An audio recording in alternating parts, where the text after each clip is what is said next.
parlamento, que é reprovado por 60 e tantos por cento da população,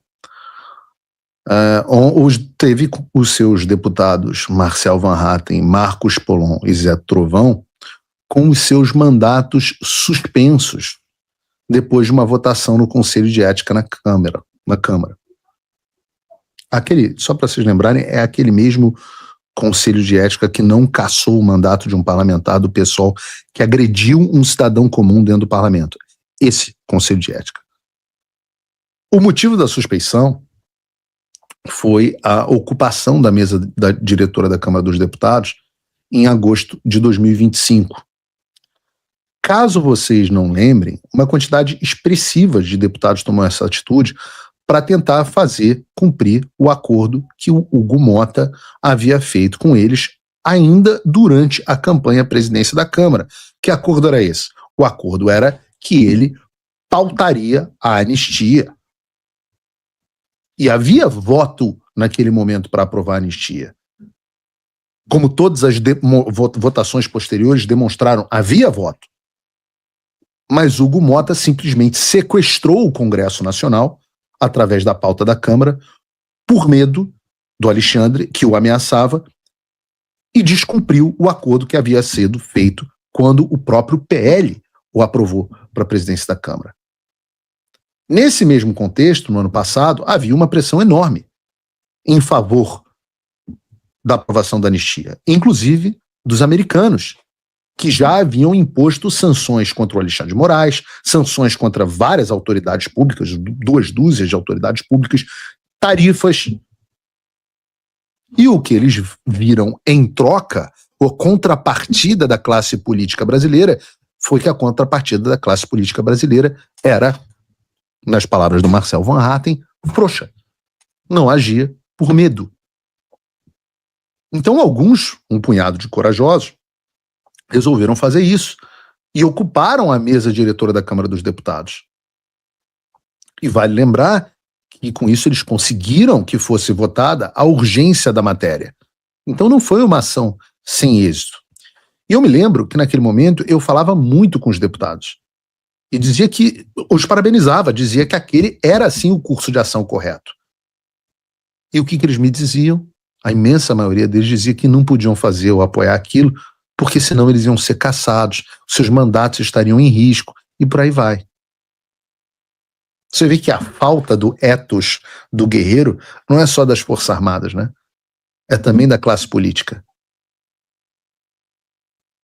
Ontem, alguns desses que ocuparam a mesa diretora, tendo sido deixados para trás, foram vítimas de mais uma perseguição por terem se oposto aos interesses do regime, por serem corajosos. Os 3 vão ter os seus mandatos suspensos por 2 meses, perdendo a estrutura parlamentar, os seus assessores e gabinetes, poucos meses antes das eleições desse ano. E é a natureza humana, né? Quando falta virtude. No Brasil, quem resolve enfrentar o sistema acaba sendo deixado para trás por um grupo de pessoas que não querem correr o risco de perder os seus privilégios, que temem perder as suas boquinhas, os seus cargos.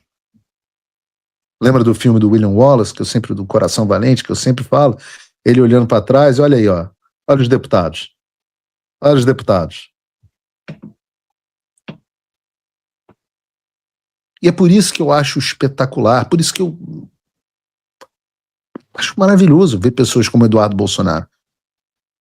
Pessoas que estão dispostas a lutar, pessoas tipo William Wallace, que não estão nem aí para o fato de perder um mandato, para o fato de ter que se exilar em outro país, estão dispostos.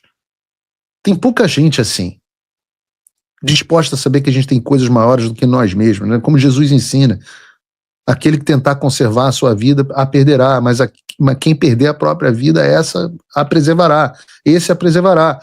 E esse é o mandamento cristão, né? Estar disposto a sacrificar o que for pelo que é certo, pelo que é justo, pelo que é bom. Isso é que é virtuoso. E é por isso que eu louvo tanto o Eduardo, que eu vi essa decisão, eu vi esse processo, algo que eu não vejo em outros políticos. Estavam falando aqui do Salles. Não vi isso do Salles. Salles desapareceu. Desapareceu, lamento dizer. Ele sabe que é verdade. Mostra que não. Eu quero estar do lado das pessoas que estão dispostas a perder tudo. Como eu estive, como eu sei a decisão que eu tomei. Eduardo podia estar bem, podia ser candidato a senador, eu podia estar bem, podia estar com as minhas redes. Vejam, as redes do Constantino voltaram. A minha voltaram? Não. Por quê? Ao contrário do general Bicicletinha, que quer ir para a guerra, estar na trincheira com Frajola, eu quero ir para a guerra com Eduardo Bolsonaro, eu quero ir para a guerra com Polon, quero ir para a guerra com gente como Marcel Van Hatten.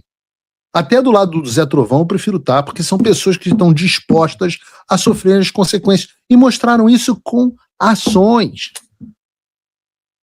E eu estou falando de sofrer as consequências mesmo. Pega aqui o caso do Gustavo Gaia, que eu falei, ação penal, busca e apreensão no escritório dele.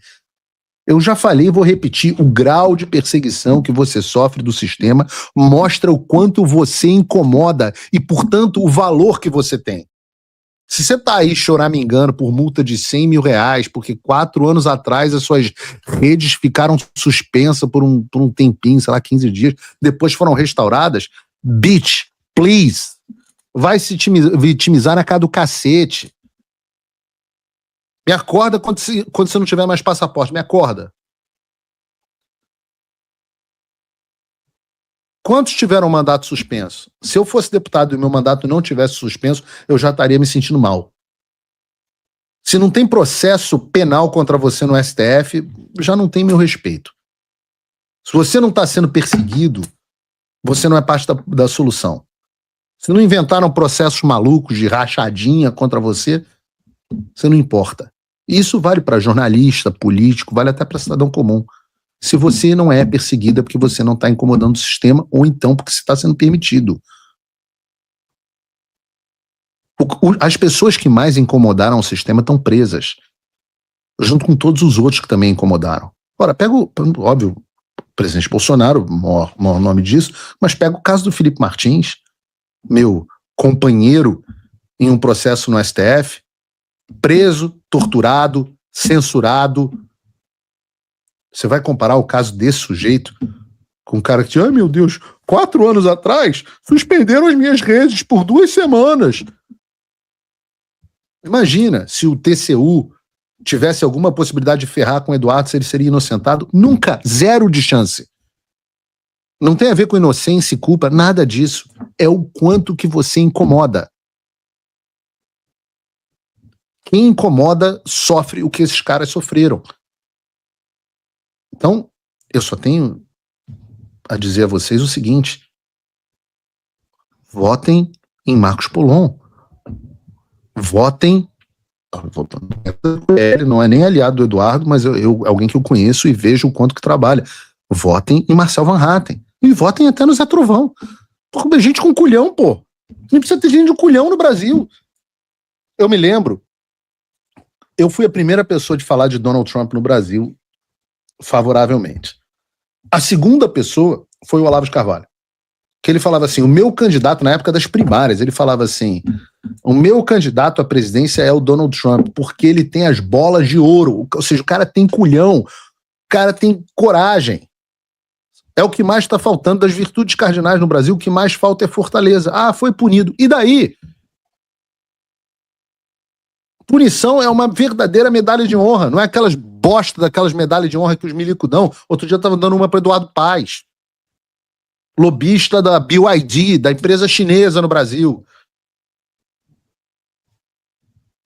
Medalha de honra hoje é processo, é cassação, é perseguição, é exílio, é passaporte cancelado, é inquérito, é denúncia, é o sistema indo contra você. Isso é medalha de honra que dá vontade de pegar todos e fazer um mural de honra aqui na minha casa.